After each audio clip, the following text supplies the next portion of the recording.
జై గురుదత్త. శ్రీ సిద్ధమంగళ స్తోత్రం. పరమ పవిత్రమైన ఈ స్తోత్రాన్ని చదివే ముందు ఇది చదవటం వల్ల మనకి ఎటువంటి లాభాలు ఉన్నాయో తెలుసుకుందాం. పరమ పవిత్రమైన ఈ స్తోత్రాన్ని చదివితే అనఘాష్టమి వ్రతం చేసి 1000 మంది సద్బ్రాహ్మణులకు భోజనం పెట్టిన పుణ్యం లభిస్తుంది. మండల దీక్ష వహించి ఏకభుక్తం చేస్తూ కష్టార్జితంతో 1000 మంది సద్బ్రాహ్మణులకు భోజనం పెట్టిన పుణ్యం లభిస్తుంది.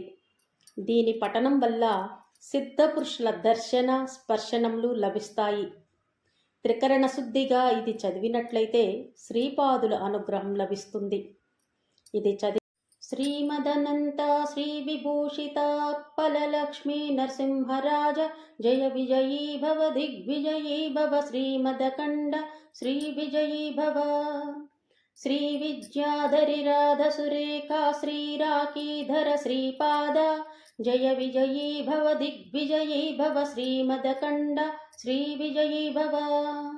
మాతా సుమతి వాత్సల్యామృత పరిపోషిత జయ శ్రీపాద జయ విజయీ భవ దిగ్విజయీ భవ శ్రీమదకండ శ్రీ విజయీ భవ. సత్య ఋషీశ్వర దుహితానందన బాపనార్యునుత శ్రీచరణ జయ విజయీ భవ దిగ్విజయీ భవ శ్రీమదకండ శ్రీ విజయీ భవ.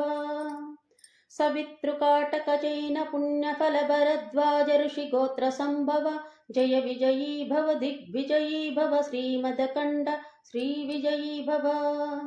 దోచౌపాతి దేవలక్ష్మి గణ సంఖ్యా బోధిత శ్రీచరణ జయ విజయీ భవ దిగ్విజయీ భవ శ్రీమదకండ శ్రీ విజయీ భవ. పుణ్యరూపిణీ రాజమాంబసుత గర్భ పుణ్యఫల సంజాత జయ విజయీ భవ దిగ్విజయీ భవ శ్రీమదకండ శ్రీ విజయీ భవ. సుమతీ నందన నరహరి నందన దత్తదేవ ప్రభు శ్రీపాద జయ విజయీ భవ దిగ్విజయీ భవ శ్రీమదకండ శ్రీ విజయీ భవ. పీఠికాపుర నిత్య విహార మధుమతి దత్తా మంగళ రూప జయ విజయీ భవ దిగ్విజయీ భవ శ్రీమదకండ శ్రీ విజయీ భవ. జై గురుదత్త.